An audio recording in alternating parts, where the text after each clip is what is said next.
गुजरात में बच्चों में फैल रहा है आई फ्लू के लक्षण और उसके उपचार के लिए एलजी अस्पताल के डॉक्टर गुंजन ने दी जरूरी सूचना।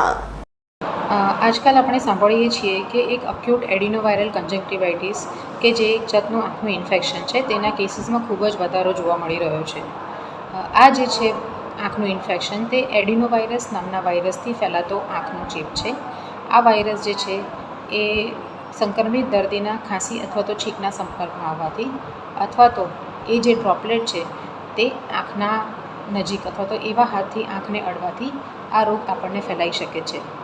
આંખ લાલ થવી, આંખમાંથી પાણી પડવું, આંખમાંથી પરું જેવું પ્રવાહી નીકળવું, આંખોમાં દુખાવો થવો અને અમુક કેસમાં આંખોમાં તમને જોવામાં દૃષ્ટિમાં તકલીફ પડવી એ આ એડિનોવાયરસ કન્જક્ટિવાઇટિસના લક્ષણો હોય છે।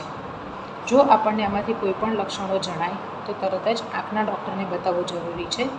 જાતે અથવા તો દવાની દુકાન પરથી લીધેલા ટીપાથી એનો ઈલાજ ન કરો, કારણ કે એમાં અમુક જાતના સ્ટીરોઇડ દવા જે છે એ તમારી આંખને નુકસાન કરી શકે છે।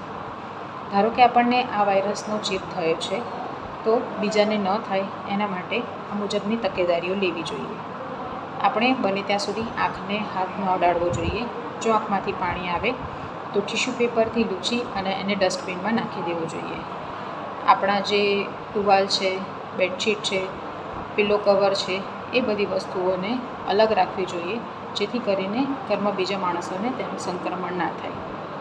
થોડી તકેદારી રાખશું તો આ વાયરસને આપણે ફેલાતો અટકાવી શકીશું। આ વાયરસના ચેપ થાય તો ગભરાવાની જરૂર નથી। આ વાયરસ અઠવાડિયા 10 દિવસમાં પ્રોપર સારવારથી સંપૂર્ણપણે આંખને વ્યવસ્થિત સાજી કરી શકાય છે।